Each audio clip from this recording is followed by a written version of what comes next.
हाय friends, मैं हूं Manav. Welcome to movie shoovy. करते हैं आपस में पता सा नमस्कार। र्यूमर मिलके एक और एपिसोड में आपका बहुत ही ज्यादा बड़ा वाला स्वागत है। 10 बातें यहाँ पर कवर करेंगे, अच्छी अच्छी बातें करेंगे, पॉजिटिव बातें करेंगे। फर्स्ट बात हम शुरू ही करते हैं किंग खान से, यानी कि शाहरुख खान से। उनकी जो मूवी आ रही है किंग, उनके नाम को भी बहुत ज्यादा सूट करती है। इसका नाम किंग है, द किंग है, ये सब चीजें अभी रिवील होगा, लेकिन किंग तो है ही है। और वो अपने आप को किंग, बादशाह अलग अलग नामों से पुकारते हैं। अब ये जो किंग खान है, ये मई से 2025 में इसकी शूटिंग शुरू होगी। एक साथ ही 30-35% की जो शूटिंग है हो जाएगी, फिर रेस्ट ऑफ द ईयर तक चलती रहेगी अलग अलग लोकेशन पे। और उसके बाद आपको देखने को मिलेगी 2026 के अंदर, मोस्ट प्रॉब्ली जनवरी के अंदर। But knowing Shahrukh Khan, knowing red chillies इसके अंदर कंट्रीब्यूशन करेगा, नोइंग उनके सिद्धार्थ मल्होत्रा भी इसके अंदर पूरी चुल मचाएंगे फॉर एक्सेलेंस, तो मुझे ऐसा लगता है कि ये आपको जनवरी, जो उनका एक अच्छा पठान आई और काफ़ी सारी इंटरेस्टिंग इंटरेस्टिंग सी मूवी उस समय पे रिलीज होती हैं इनकी, ये जनवरी वाली रिलीज नहीं होगी। ये शायद मिड ईयर रिलीज होगी 2026 की। और वो अच्छा रिलीज टाइम है, क्योंकि उस टाइम बच्चों की छुट्टी होती है, तो ज़्यादा लोग जाके इंजॉय कर सकते हैं अपनी फैमिलीज के साथ। तुम्बड़ के बारे में अगर बात करें, ये सेकंड पॉइंट। तुम्बड़ में अलग लेवल की एक न्यूज आ रही है। पहले तो तुम्बड़ का जो पार्ट वन था, उसने 38 करोड़ रुपीस नेट इंडिया के अंदर और 52 करोड़ रुपीस के आसपास वर्ल्ड वाइड कलेक्शन कर लिया। तो सक्सेसफुल मूवीज में आ गई अचानक से फ्लॉप मूवी एक। ठीक है, इससे अब लोगों को अट्रैक्शन आना शुरू हो गया। सोहम शाह खुद भी एक बिजनेसमैन है, और वो लग गया भाई, देखो कोई ना कोई मुझे प्रोजेक्ट लीड कराने के लिए, बजट लेने के लिए कोई बड़ा प्रोडक्शन हाउस मिल जाए। अब जो न्यूज आ रही है कि तुम्बड़ टू बनेगी, which is a continuation of part one, वो 100 करोड़ के बजट पे बनेगी। अब देखो होता क्या है कि ये 100 करोड़ 200 करोड़ वाली जो मूवीज होती है ना, ये एक अलग डीएनए की होती हैं, अलग स्टार कास्ट के साथ होती हैं।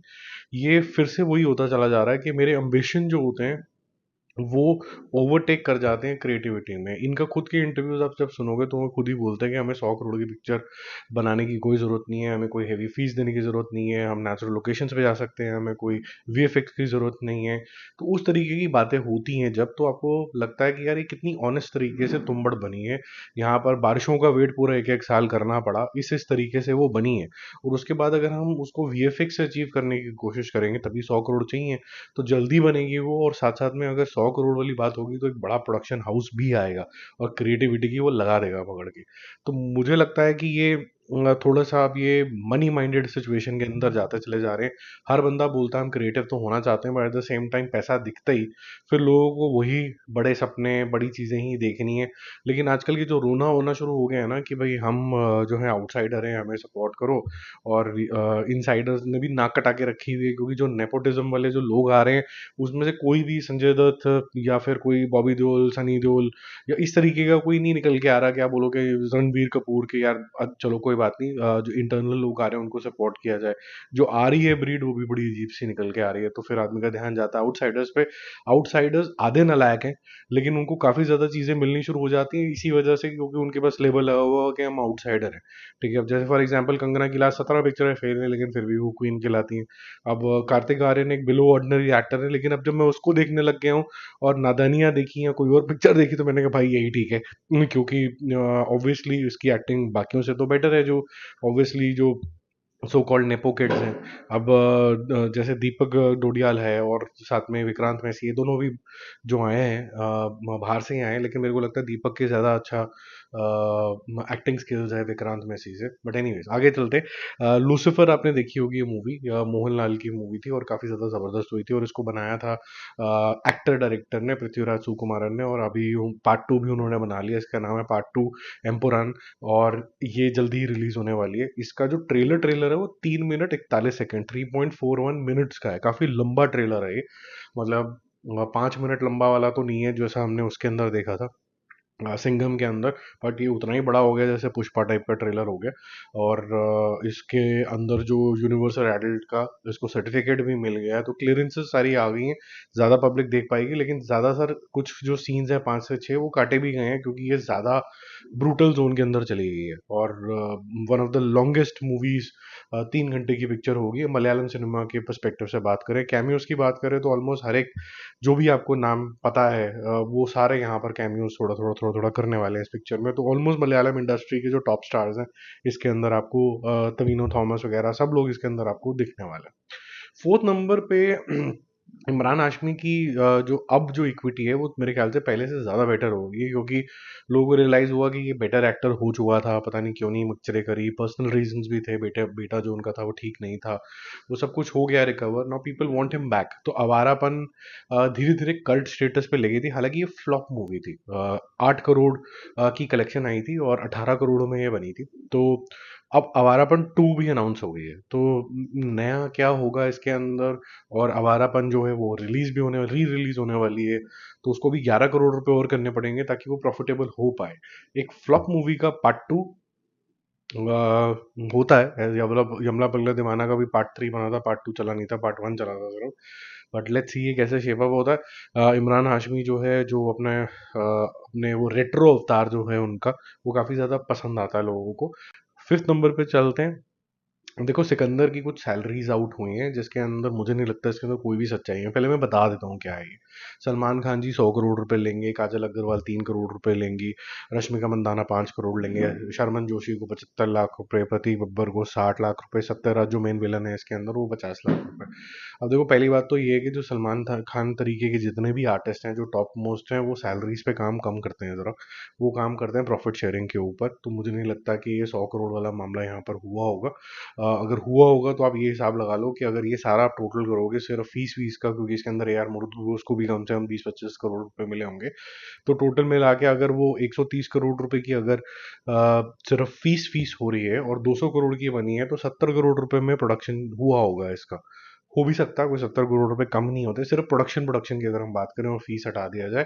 लेकिन ये सलमान खान की पिक्चर है तो ज़्यादा लगे होंगे, तो मुझे नहीं लगता कि इसके अंदर कोई जो सैलरीज बताई गई हैं ये बहुत ज़्यादा एक्यूरेट होंगी। और दूसरी बात है कि सलमान खान अगर रेमुनरेशन की बात करेगा तो वो इसी तरीके ही करेगा, 100 करोड़ वाली ही करेगा, इतनी तो स्टार वैल्यू उसकी है। एक और क्वेश्चन उठा था कि रश्मिका मंदाना को 5 करोड़ रुपए ही मिले।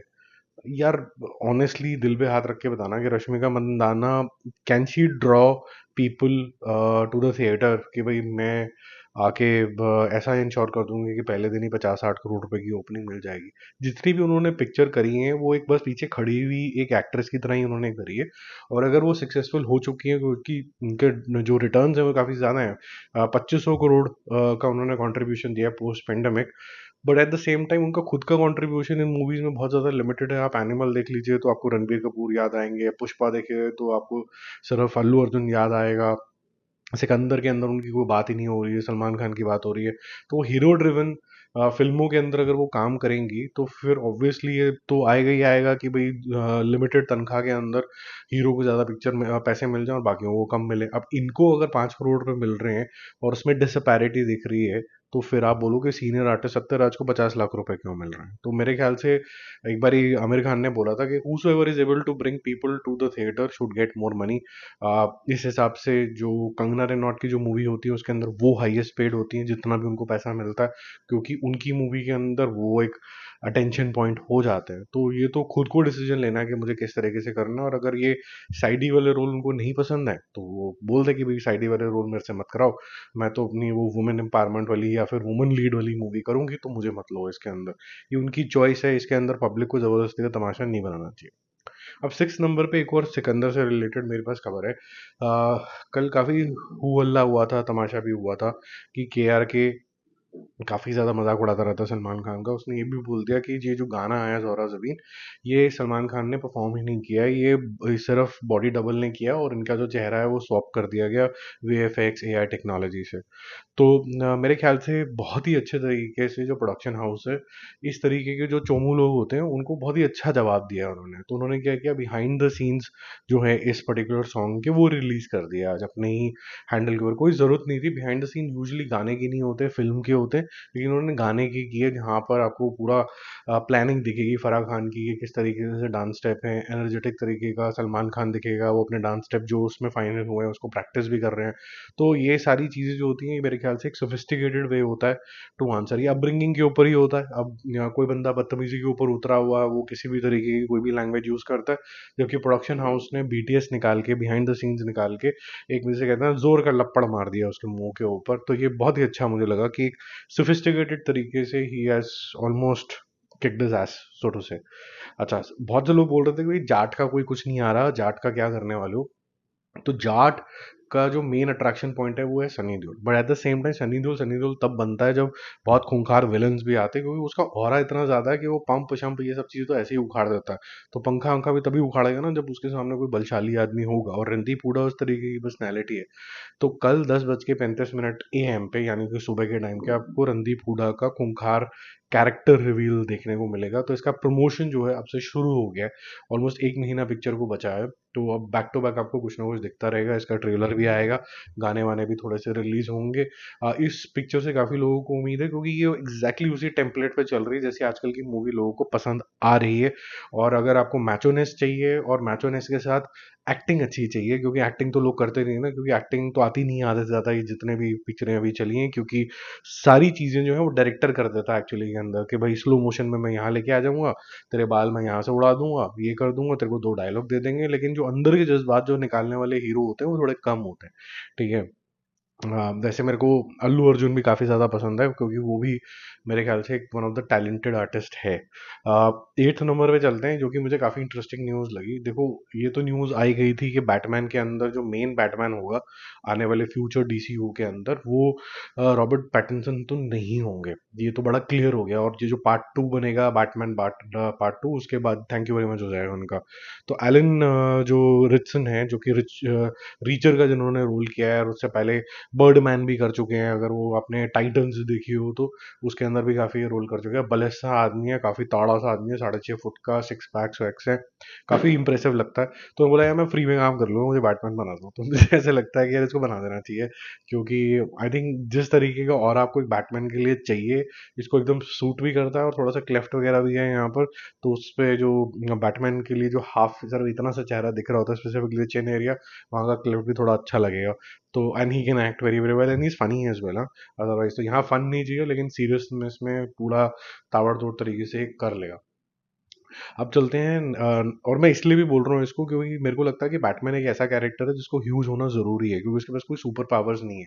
अगर उसको मारना है किसी को, तो कोई भी कमजोर इंसान नहीं चलेगा। इसलिए मुझे रॉबर्ट पैटिंसन कभी भी बहुत ज्यादा इफेक्टिव लगे नहीं थे इसके अंदर, क्योंकि आपको अगर एक दो इंसान को पेलना है तो you need that kind of physical strength, जो कि एलन रिचर्डसन ला सकते हैं।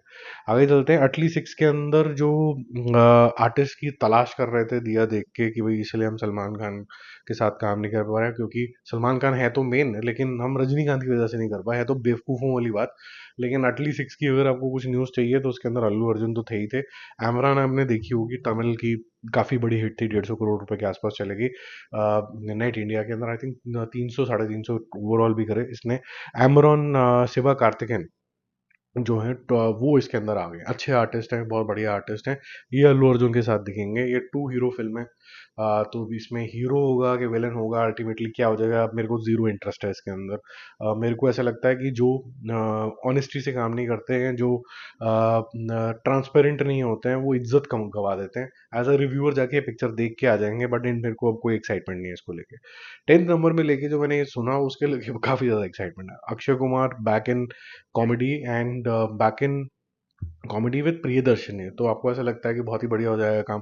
तो भूत बंगला का जो सिनॉप्सिस है वो थोड़ा बहुत कहीं लीक हो गया। यहाँ पर अक्षय कुमार आपको भूतों को टेम करते हुए तो दिखेंगे, लेकिन वो इतना ज्यादा चंट चलाक होगा कि भूतों को आपस में लड़ा देगा, और यही कॉमिक तरीके से आपके जो पेट में दर्द कराने वाला है। तो ये इंटरेस्टिंग होगा कि दो भूत हैं आपस में बात कर रहे हैं, लेकिन ये उनके दिमाग से खेल जाएगा, और एक भूत दूसरे भूत के अगेंस्ट हो जाएगा। तो क्या कुछ होगा, तो ये बहुत ज्यादा इंटरेस्टिंग मुझे लगा कि ये न्यू टेक है, और ये कैसे हैंडल होगा। वो मज़ा आएगा। प्लस ये जो कन्फ्यूजन वाली चीज़ें होती हैं, कि मतलब कौन क्या बोल गया, कैसे हो गया, कौन किसका हीरो, कौन किसकी बेटी, ये सब जो तरीके की चीज़ें होती हैं ना, वो अक्षय कुमार बहुत अच्छे तरीके से कन्फ्यूजन क्रिएट करता है। चाहे वो गरम मसाला वाले सीन हो, चाहे वो हेरा फेरी के लास्ट के सीन हो, वो इफेक्टिव है इन सब चीज़ों के अंदर। तो ये भूतों को भी भूतिया बनाने वाला है, पागल बनाने वाला है। तो इंटरेस्टिंग होगा देखने के लिए, क्योंकि is a very fine artist, इस तरीके की चीज़ों में बहुत अच्छा काम करता है। बाकी हम जल्दी मिलते हैं और रिव्यूज और अपडेट के साथ। If you liking this kind of content, दो चीज़ें करना। एक तो ये शेयर कर लेना, और दूसरा जिसके साथ भी करना है, और दूसरा लाइक कर देना, और तीसरा चलो एक और चीज़ कर लेना, अगर आप पहली बार आए तो सब्सक्राइब भी कर लें। Bye bye.